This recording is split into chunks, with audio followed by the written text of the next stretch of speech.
सबने ना एक कहानी बचपन में ज़रूर पढ़ी होगी, एक ऐसे राजा के बारे में जो कि सब कुछ जीत के भी सब कुछ हार गया था। मतलब बड़ी अजीब-सी बात है ना, कि जीत के भी कैसे हार सकते हैं, पर ऐसा हुआ। मैं भुवनेश्वर में था और मैं ऐसे ही रैंडमली घूम रहा था, ठीक है? मेरा सारा जितना भी प्लान था वो सब मैंने घूम लिया था और मेरे पास अब कोई जगह नहीं बची थी घूमने के लिए, पर मेरे पास पूरा 1 दिन बचा हुआ था। तो रैंडमली मैप पे मैं ऐसी जगह चेक करने लगा कि और कहाँ जाया जा सकता है। तभी मेरी नज़र पड़ी एक जगह पे जिसका नाम था धौली। अब धौली जो जगह है वो पहाड़ी के ऊपर है। तो आपको ना मैप में दिख जाता है कि पहाड़ के ऊपर है और पहाड़ के ऊपर जाना तो हमें ऐसे भी पसंद है। सिंस भुवनेश्वर के जितने भी पहाड़ हैं वो छोटे-छोटे पहाड़ हैं, मतलब मुश्किल से 15 मिनट 20 मिनट के हाइक्स होते हैं। सोचा आई थॉट कि भाई चलो चलते हैं, यहाँ पे भी चलते हैं। बस फिर क्या था, बस स्टैंड से एक बस पकड़ी और पहुँच गए धौली। धौली पे जाने के बाद पता चला कि यहाँ पे एक बहुत ही भव्य स्तूपा है। और फिर मुझे लगा कि सिर्फ़ एक नॉर्मल स्तूपा होगा और भी हमने स्तूपा देखे हैं वैसे, वैसे एक स्तूपा ये भी होगा। फिर मुझे पता चला बहुत कमाल की बात, जो कि मैंने तो सोचा ही नहीं था। भुवनेश्वर जो जगह है, जो उड़ीसा है, उसका नाम कलिंगा भी है।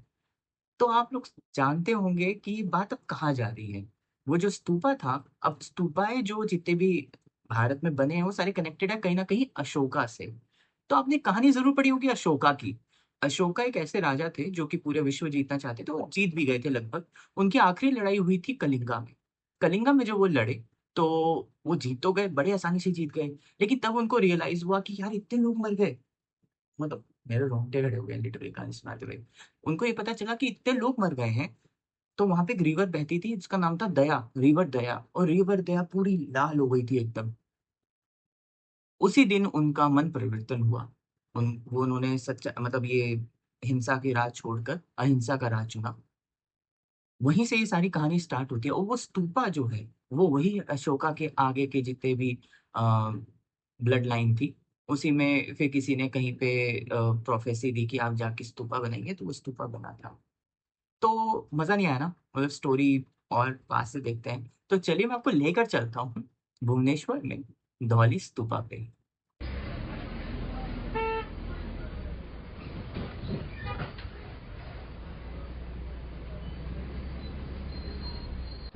अभी मैं बैठा हूँ 34 नंबर की बस में और ये जाएगी धौली क्रॉसिंग तक और फिर वहाँ से मतलब बताया था किसी ने मेरे को कि वहाँ से लगभग आपको 3 किलोमीटर और पड़ जाएगा, तो यहाँ से पहले धौली क्रॉसिंग चलेगा और फिर वहाँ से गाड़ी-वाड़ी पकड़ के चले जाना। तो चलते हैं धौली क्रॉसिंग चलते हैं।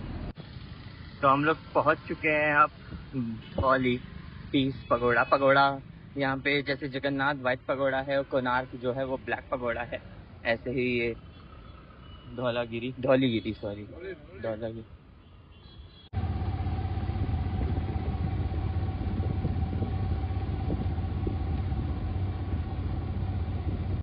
लगभग 20 रुपए का ऑटो लेकर अब हम लोग आ चुके हैं ऊपर।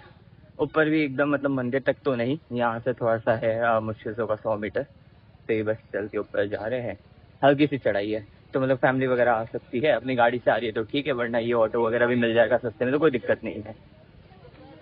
चलिए, लोग भाग क्यों रहे भाई? हमें भागना है क्या? हम भी भाग जाते हैं। मजाक कर रहा हूँ। एक्चुअली ऊपर से ना ढलान है, तो लोग ना ऊपर से जब आ रहे हैं चलते हुए, तो खुद मतलब फास्ट फास्ट से लग रहे हैं। मेरी बोतल गिर गई, खाली बोतल। तो वो ऐसा लग रहा है कि वो भाग रहे हैं किसी चीज को देख के। कुछ देर चलने के बाद फाइनली हम लोग पहुंच गए थे पगोड़ा के सामने, और उसकी खूबसूरती देखकर मेरा मुंह तो खुला का खुला ही रह गया।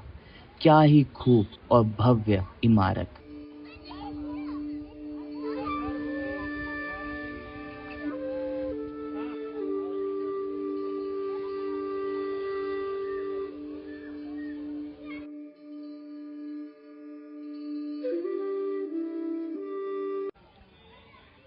सच में it was all worth fighting for, like literally this is so beautiful. और अभी एक्चुअली मौसम भी बहुत अच्छा हो गया, अगर आप देखेंगे ना तो बादल वगैरह घेरे हुए हैं और ये इस टाइम आने लायक यहाँ पे सबसे बढ़िया मौसम था। मैंने सोचा था कल सुबह आऊँगा, लेकिन फिर आई थॉट कि अगेन पहाड़ी की चोटी पे जाना है, सो इट्स नॉट गुड। मैं अगर आपको दिखाऊँ थी कितनी पहाड़ी पे है, तो अगर मतलब अगेन सुबह आते धूप रहती, बड़ी दिक्कत होती, लेकिन अभी आप यहाँ से व्यू देखिए।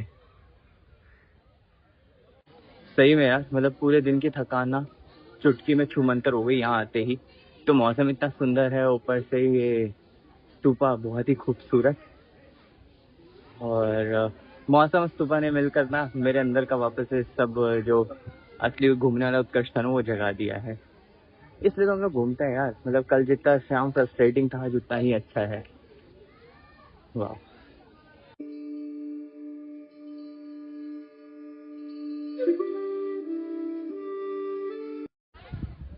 ये जो जगह है धौलीगिरी, ये भाई साहब ये बहुत ही ज़्यादा हिस्टोरिकली इम्पोर्टेंट है। और मैं आपको इसकी कहानी सुनाते हुए ना मेरे रोंगटे खड़े हो जाएंगे लिटरली, तो मैं फील करवा रहा हूँ उस चीज़ को। बुद्धि जी।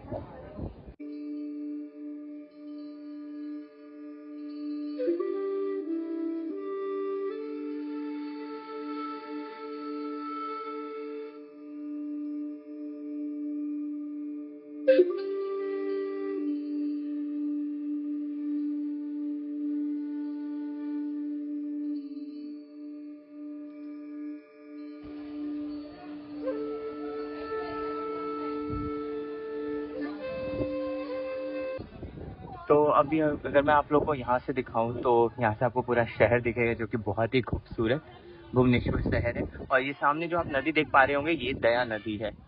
और वैसे ये बारिश का मौसम है तो लोगों के खेतों में पानी वगैरह भरा हुआ है, जो खाली लैंड है, मतलब नॉर्मल तालाब वगैरह है। लेकिन मेन जो आपको नदी दिखेगी और वो देखिए बिजली कड़की, बिजली गिरी कहीं पे। चलिए,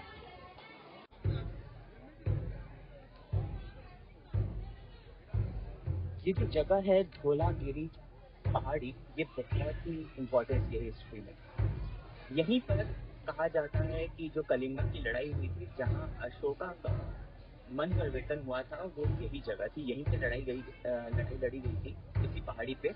और यहीं पर जब उन्होंने बहुत लोगों को मार दिया, जब वो जीत गए, तब उनको लगा कि यार लाइक जैसे मैंने बहुत गलत किया।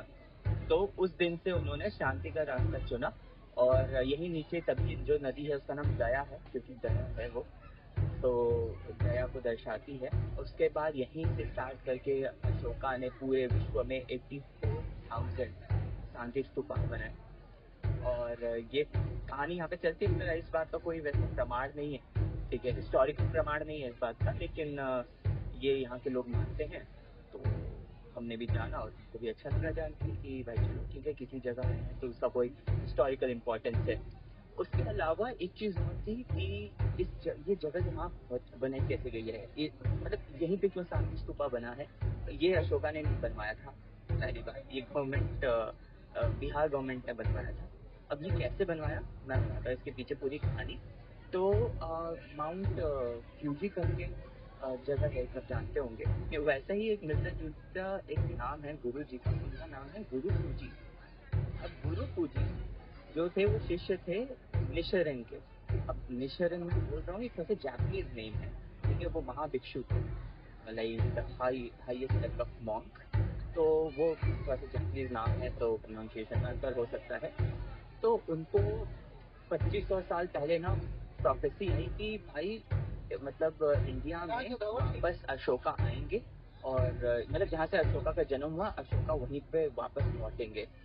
तो जब ये प्रोफेसी हुई तो पुरी के जो शिष्य थे, एक मतलब आगे के शिष्य, काफी 700 साल बाद, जब 700 साल बाद शिष्य थे फूजी, वो इंडिया आए इसी इसी बात को सच करने के लिए कि भाई चलो हम भी इंडिया में ये मतलब शांति स्तूपा सेटअप करेंगे। तो वो इंडिया आए, महात्मा गांधी के साथ उन्होंने जो non violence movement of freedom की जो लड़ाई थी वो उसको ज्वाइन किया। और उन्होंने एक मंत्र दिया जिसका नाम था नमो मयो रहने दू। तो इसका क्या मतलब था कि मतलब मुझे विजडम दो, मुझे कुछ नहीं आता है, मैं कुछ नहीं जानता हूँ, और मुझे बहुत सीखना है। तो ये सेम चीज़ महात्मा गांधी भी जपते थे, पूजी भी जपते थे। और ये फिर धीरे धीरे गांधी आश्रम में इसका मतलब यही ढोल जो छोटा वाला होता है, ड्रम जो छोटा ड्रम होता है, मेरे ख्याल से अभी भी जो ड्रम बज रहा है ये भी वही मे बी चैंट कर रहे होंगे। एक छोटा सा ड्रम लेकर वो चीज़ चैंट करते थे। तो उसके बाद जब आज़ादी मिल गई हम लोगों को, तो जवाहरलाल नेहरू जी ने इस बात का दायित्व उठाया कि भाई चलो ठीक है, मैं शांति स्तूपा सेटअप करूँगा, जो कि पूजी जी की इच्छा थी। तो उसके बाद बिहार में राजगीर एक डेवलपमेंट अथॉरिटी इस चीज़ की बनाई गई, और उसका प्रेसिडेंट खुद को चुन लिया, जो जवाहरलाल नेहरू थे। जवाहरलाल नेहरू ने फिर वहाँ पर राजगीर में बनवाया। उसके बाद जब वहाँ के गवर्नर थे बिहार के उस टाइम, तो जब उसका इनॉग्रेशन वगैरह हो गया, तब उन्होंने कहा कि भाई सिर्फ बिहार नहीं, वहाँ बनाना चाहिए जहाँ से बुद्ध एक्चुअली आए हैं, जहाँ से शांति स्तूपा एक्चुअली आए हैं। इसलिए कलिंगा पहाड़ी चुनी गई, मतलब ये सॉरी धौलीगिरी पहाड़ी चुनी गई, क्योंकि यही कलिंगा की लड़ाई हुई थी।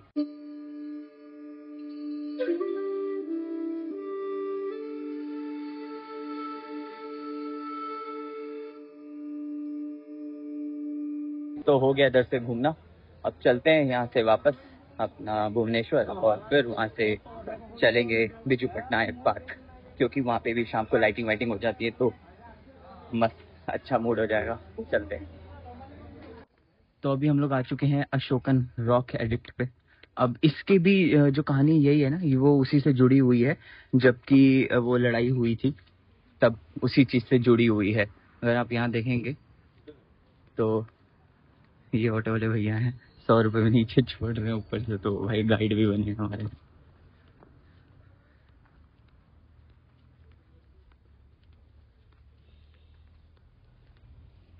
ये भैया ओरिजिनल है। हाँ, ये कलिंग का सम्राट वो लिखा है, वो पाली भाषा में लिखा हुआ। ये 6 बजे तक बंद हो जाएगा, तो गवर्नमेंट का नियम हो।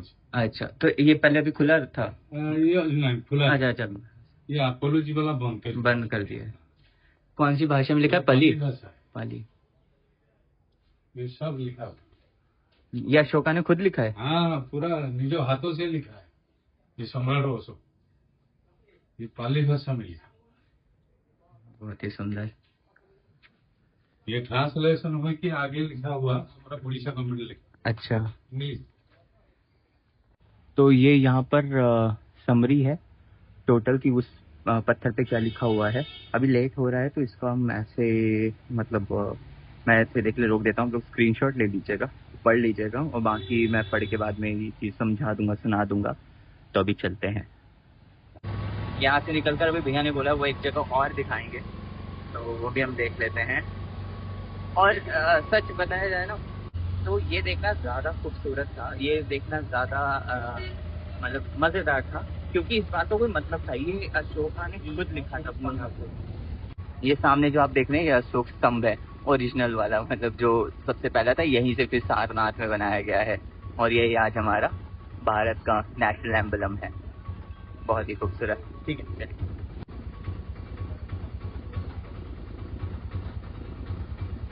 हाँ, तो मैं वही कह रहा था कि ये सब स्तूपा वगैरह तो अपनी जगह ठीक है, ये सब मैन मेड चीज़ें हैं, लेकिन जो ओरिजिनल मतलब वो पत्थर पे पाली भाषा, मतलब जो भाषा आपको समझ नहीं आ रही, मतलब जैसे मूवीज़ में या हम लोग डॉक्यूमेंट्री में देखते हैं ना, उस टाइप में लिखा होता है, और वो सेम चीज़ देख के तो समझ तो कुछ नहीं आना। लेकिन मैंने अभी उस पर पढ़ा, तो बेसिकली रूल्स हैं, उन्होंने अपने राज्य के लिए नए रूल्स बनाए थे जो कि सबको फॉलो करने थे।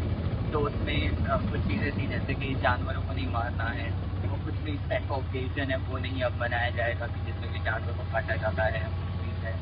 अपने सेनापति को उन्होंने मतलब उसने रूल में लिखा है कि अपने सेनापति को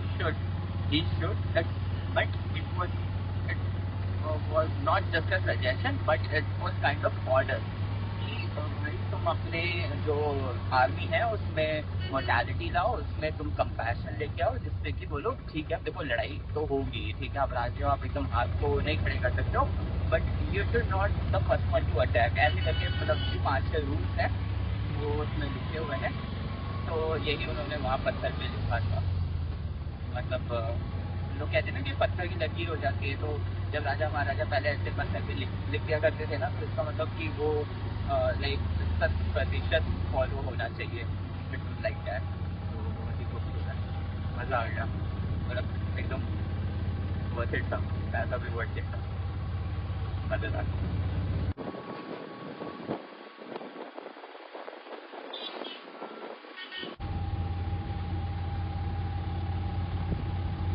वापस से आ गए हम लोग अपने मेन रोड पे, अब बस वो बस का इंतज़ार है, वो शायद आ भी रही है। ये लोग खड़े हैं, बस यहीं से जाएगी। ये आ गई स्कूल में। ओह वाह, मतलब यार फ्लाइट ऐसी चीज़ है ना, ये फ्लाइट और एक क्रोकोडाइल, मतलब मैं चाहे कितना भी बड़ा हो जाऊँ ना, तब भी मतलब देख के एक्साइटेड होगा। देखिए बड़ी अतरंगी सी बस, इस बस का नाम है बुलेट। बनाई भी बुलेट जैसी है।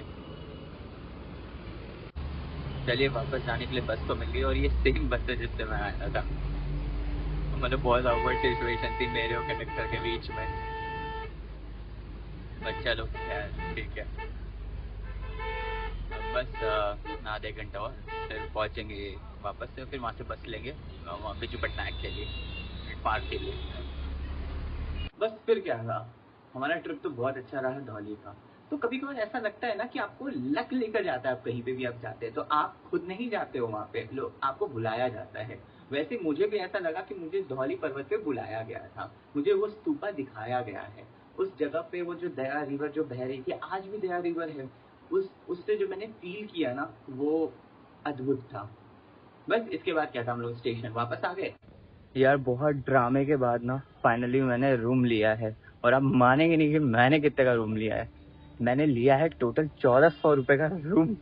ओ भाई साहब, भाई राम, ओ बुखार चढ़ रहा है भाई। 1400 रुपए का रूम, मतलब मैंने मतलब आज तक 6-7 दिन में ट्रिप पे जितने देर का अकोमोडेशन लिया उसका मैंने एक रूम ले लिया है।